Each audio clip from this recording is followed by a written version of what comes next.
Depuis son apparition, le vapotage a été vendu au monde entier avec une image propre, moderne et jeune, combinant design et saveurs attrayantes pour masquer son véritable visage derrière des couleurs néon et des nuages denses. Mais que se cache-t-il derrière le marketing?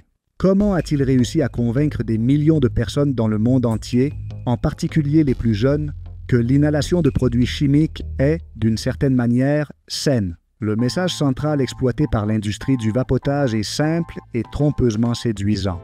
C'est moins nocif que fumer. Ce récit n'est pas un hasard. C'est une tactique soigneusement conçue qui exploite notre tendance à chercher des options moins mauvaises lorsque nous sommes confrontés à des vices ou à de mauvaises habitudes. Mais moins nocif n'est pas tout à fait vrai. Et c'est précisément dans cette confusion que réside son pouvoir, générant un faux sentiment de sécurité. Les campagnes publicitaires montrent des utilisateurs souriants, libres des soucis de santé associés au tabac traditionnel, oubliant commodément de mentionner que la nicotine est toujours présente, plus puissante et addictive que jamais. Cela nous amène à un autre élément clé, la nicotine elle-même, une substance promue par certains défenseurs du vapotage comme un allié pour la performance mentale, qui est censé améliorer la concentration, réduire l'anxiété et même augmenter la créativité. Mais derrière ces prétendus avantages, il y a une vérité beaucoup plus sombre et scientifiquement prouvée. La nicotine est une substance hautement addictive qui modifie profondément la chimie du cerveau. Elle est particulièrement puissante chez les adolescents et les jeunes adultes, dont les cerveaux sont encore en développement. Ce qui signifie que la dépendance qu'elle crée peut être plus intense et durable que celle d'une cigarette conventionnelle. Pour confirmer cette information, vous pouvez consulter notre coach de santé gratuit sur tuvisalud.com. Il répondra à toutes les questions liées à la santé, la nutrition et les habitudes que vous pourriez avoir. Mais même en demandant à notre coach, tu te demandes peut-être alors comment tant de gens peuvent tomber dans ce piège si évident. La réponse est une combinaison astucieuse de marketing, de désinformation et du besoin humain classique de gratification immédiate sans conséquences apparentes. Nous sommes facilement séduits par la promesse d'un plaisir rapide, surtout lorsqu'il semble venir sans coût. Et la vapotage offre précisément cela, une gratification instantanée sans la culpabilité apparente du tabac. Mais quel est le véritable coût derrière ce plaisir momentané? Reste avec moi, car je te promets que la réponse est plus alarmante que tu ne l'imagines. Quand vous regardez une cigarette électronique de l'extérieur, tout semble simple, élégant, voire futuriste. Mais sous cette surface élégante, il existe une mécanique ingénieuse et inquiétante efficace, conçue pour délivrer des produits chimiques directement à vos poumons avec une facilité qui semble presque magique. Pour comprendre les véritables risques du vapotage, nous devons d'abord comprendre exactement comment fonctionne ce petit appareil apparemment inoffensif. Une vapoteuse moyenne se compose de 3 parties de base, une batterie, un atomiseur et le liquide, communément appelé E-liquide, qui devient la vapeur que vous inhalez. La batterie fournit l'énergie qui chauffe la résistance à l'intérieur de l'atomiseur. Cet atomiseur est une pièce métallique qui atteint rapidement des températures très élevées, capable de transformer le liquide en un aérosol dense en une fraction de seconde. Cet aérosol est ce que tu inhales profondément jusqu'à tes poumons. Bien qu'il soit promu comme de la vapeur d'eau, la réalité est très différente. Ce qui entre vraiment dans tes poumons n'est pas une vapeur inoffensive, mais un mélange complexe de particules ultra fines et de substances chimiques dissoutes, prêtes à interagir avec vos cellules pulmonaires et à passer directement dans votre circulation sanguine. Une analogie peut vous aider à mieux comprendre le processus. Pensez aux sprays corporels ou déodorants en spray que vous utilisez habituellement. Ces produits contiennent des produits chimiques similaires et créent également des aérosols. Mais il y a une différence fondamentale et cruciale que nous ne pouvons pas ignorer. Ces sprays sont conçus pour être appliqués sur la peau, une barrière naturelle qui protège notre corps contre la plupart des substances étrangères. Au contraire, la cigarette électronique est conçue spécifiquement pour contourner ces barrières naturelles, déposant ces produits chimiques directement dans les poumons. L'un des organes les plus délicats et importants du corps. La réalité est que ce mécanisme apparemment si simple représente une porte ouverte à d'éventuels dommages graves. Et si vous pensez savoir réellement ce que vous inhalez, préparez-vous, car ce que nous allons découvrir dans les prochains chapitres pourrait sérieusement vous amener à remettre en question ce que vous introduisez dans votre corps à chaque bouffée. Savez-vous exactement ce qu'il y a dans votre vapoteur? La réponse pourrait complètement changer votre perspective sur cette mode apparemment inoffensive.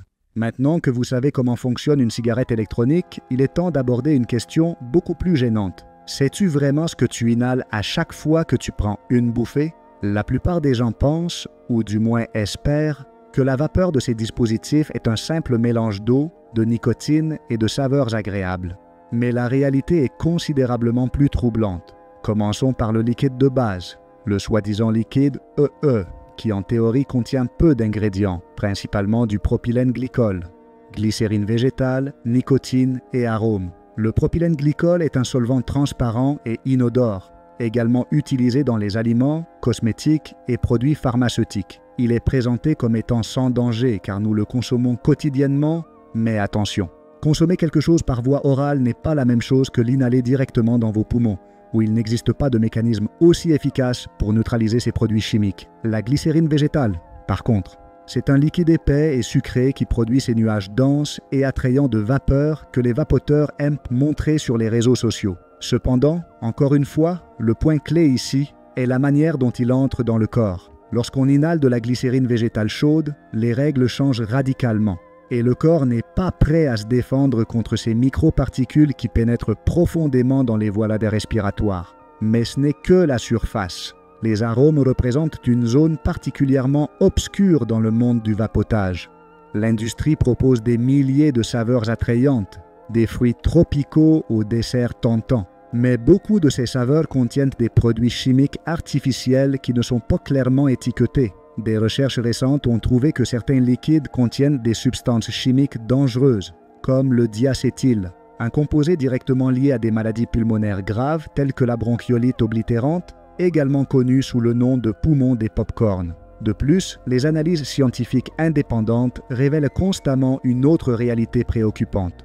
De nombreux liquides pour vapoter contiennent des substances non déclarées sur les étiquettes, allant de niveaux dangereux de nicotine à des traces de THC, ou même des produits chimiques hautement toxiques comme l'acétaldéhyde ou le formaldéhyde, et, récemment, même le composé chimique que nous avons présenté dans cette vidéo connu sous le nom de marijuana synthétique. Cela fait du consommateur un participant involontaire à une roulette russe chimique, où personne ne peut dire avec certitude ce qui entre réellement dans votre corps. Peut-être pensez-vous que j'exagère, mais réfléchissez-y un moment. Si les industries cosmétiques et alimentaires sont fortement réglementées précisément parce que leurs produits entrent en contact avec notre corps, pourquoi le vapotage, dont les produits sont directement inhalés dans nos poumons, ne fait-il pas face à des contrôles stricts similaires? Ce vide réglementaire est préoccupant et potentiellement dangereux. Vous a-t-on vendu l'idée que vapoter est moins nocif? Mais la question que beaucoup oublient de se poser est: que se passe-t-il réellement lorsque vous chauffez les produits chimiques que vous inhalez? C'est précisément ici que commence la partie la plus troublante et cachée du vapotage. En allumant votre vapoteur, parfois, des ingrédients comme le propylène glycol et la glycérine végétale sont soumis à des températures extrêmement élevées en quelques secondes. Dans ces conditions, quelque chose de préoccupant commence à se produire. Ces substances chimiques, qui semblent inoffensives à température ambiante, commencent à se décomposer et à se recombiner, générant de nouveaux composés potentiellement toxiques dont beaucoup ont déjà été étudiés et catalogués comme dangereux pour la santé humaine. Des recherches récentes révèlent qu'à des températures élevées, le propylène glycol et la glycérine génèrent des substances telles que le formaldéhyde, l'acroléine et l'acétaldéhyde, si ces noms ne vous sont pas familiers. Laissez-moi vous donner une idée plus claire. Le formaldéhyde est un cancérogène humain connu, utilisé dans les processus industriels pour embaumer les cadavres. L'acroléine est un irritant pulmonaire extrêmement puissant et l'acétaldéhyde est directement associé aux dommages cellulaires et au développement du cancer. Si cela ne suffit pas à te faire remettre en question ton habitude, laisse-moi approfondir. À l'intérieur de la cigarette électronique, la chaleur ne transforme pas seulement les liquides, mais affecte également directement la résistance, ce petit fil métallique qui chauffe le liquide. Des études scientifiques ont montré que ces dispositifs, en particulier les moins chers ou défectueux, libèrent des particules métalliques telles que le nickel, le plomb, le cadmium et même le chrome. Peux-tu imaginer inhaler quotidiennement des particules microscopiques de métaux lourds qui se logent profondément dans tes poumons? Ce scénario n'est pas un mythe, c'est la réalité silencieuse et effrayante que des millions d'utilisateurs de cigarettes électroniques affrontent dans le monde entier. Convaincus à tort de choisir une option plus saine, Au fur et à mesure que la science progresse, les résultats préliminaires sur les effets du vapotage deviennent de plus en plus inquiétants, indiquant que nous sommes face à une véritable bombe à retardement chimique et biologique dont nous ignorons encore complètement les effets complets. Peut-être commencez-vous maintenant à comprendre pourquoi certains experts décrivent le vapotage comme l'une des grandes expériences involontaires de notre époque. Nous chauffons et inhalons des produits chimiques sans comprendre pleinement le potentiel dommage à long terme, un risque qu'aucune publicité attrayante ne devrait nous convaincre de prendre si facilement. Et juste au moment où tu pensais que ça ne pouvait pas être pire, je dois te dire que les premières études médicales commencent déjà à révéler des effets préoccupants sur le corps humain, bien au-delà de ce que quiconque aurait pu imaginer. Peut-être jusqu'à présent avez-vous considéré le vapotage comme un risque abstrait, quelque chose de théorique ou de lointain. Mais que se passe-t-il réellement dans votre corps chaque fois que vous inhalez ce nuage apparemment inoffensif? Si vous faites partie de ceux qui pensent qu'il n'y a pas suffisamment de preuves pour s'inquiéter, ce que vous êtes sur le point de découvrir pourrait profondément ébranler votre perception. Il est vrai que le vapotage est relativement récent sur le marché. Et nous sommes encore dans les premières années de la recherche scientifique. Mais même dans cette courte période, les résultats préliminaires sont alarmants. La première chose que tu dois savoir, c'est que tes poumons ne sont pas conçus pour filtrer les particules ultra fines, ni les produits chimiques agressifs qui arrivent de sous forme d'aérosols chauds. Ces produits chimiques pénètrent profondément dans le système respiratoire, provoquant une inflammation chronique, une réponse naturelle de votre corps à toute menace. Mais quoi, si elle est prolongée, peut entraîner des dommages irréversibles. Des études récentes ont montré que les utilisateurs fréquents de vapotage présentent des signes clairs d'inflammation pulmonaire persistante. Qu'est-ce que cela signifie exactement? Cela signifie que chaque bouffée pourrait te rapprocher lentement de maladies pulmonaires chroniques telles que la bronchite obstructive et même la fibrose pulmonaire. Une condition irréversible et dévastatrice où le tissu pulmonaire sain est progressivement remplacé par du tissu cicatriciel, limitant sévèrement votre capacité respiratoire. Mais le problème ne se limite pas aux poumons. Les scientifiques ont observé que le vapotage affecte également de manière significative le système cardiovasculaire. L'aérosol inhalé altère rapidement la paroi interne de vos artères, provoquant des dommages endothéliaux. Un premier pas inquiétant vers des maladies cardiaques graves. Des recherches récentes indiquent que même les jeunes utilisateurs de cigarettes électroniques, les personnes en bonne santé et apparemment actives, ont un risque plus élevé d'hypertension, de maladies coronariennes et de crise cardiaque prématurée par rapport à celles qui ne vapotent pas. Si tu penses encore que ton corps gère bien cette habitude, considère ceci. Ton système immunitaire est aussi constamment attaqué. Le vapotage affaiblit considérablement votre capacité de défense contre les infections respiratoires et bactériennes. Cela signifie que quelque chose d'aussi simple qu'un rhume commun pourrait facilement se transformer en pneumonie ou en infection pulmonaire plus grave chez les personnes qui vapotent régulièrement. À ce stade, vous vous demandez probablement comment la société a pu adopter si rapidement une habitude aussi dangereuse, sans remettre suffisamment en question leur sécurité, peut-être parce que les dommages les plus sérieux mettent du temps à se manifester, ce qui permet au vapotage de garder son image trompeuse de sécurité. Mais ne te laisse pas berner. Les véritables dommages, profonds et potentiellement irréversibles, pourraient déjà se produire en vous. Si cela ne vous convainc toujours pas de reconsidérer votre relation avec la vape, attendez de découvrir comment la nicotine administrée à forte dose et rapidement pourrait transformer votre cerveau plus profondément que vous ne l'imaginez. La nicotine est bien connue de l'humanité, utilisée historiquement sous diverses formes. Du tabac traditionnel aux produits médicinaux, mais jamais auparavant nous n'avions consommé à des doses aussi élevées et aussi rapidement que maintenant grâce aux vapoteurs.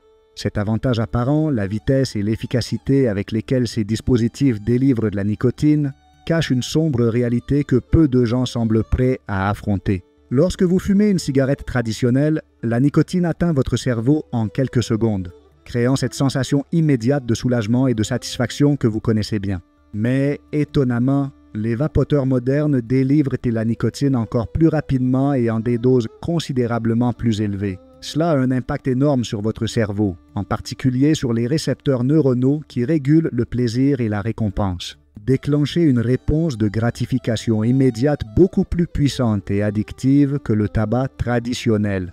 Précisément, cette capacité à fournir rapidement de grandes quantités de nicotine a fait du vapotage un outil parfait pour générer une dépendance extrême, notamment chez les jeunes.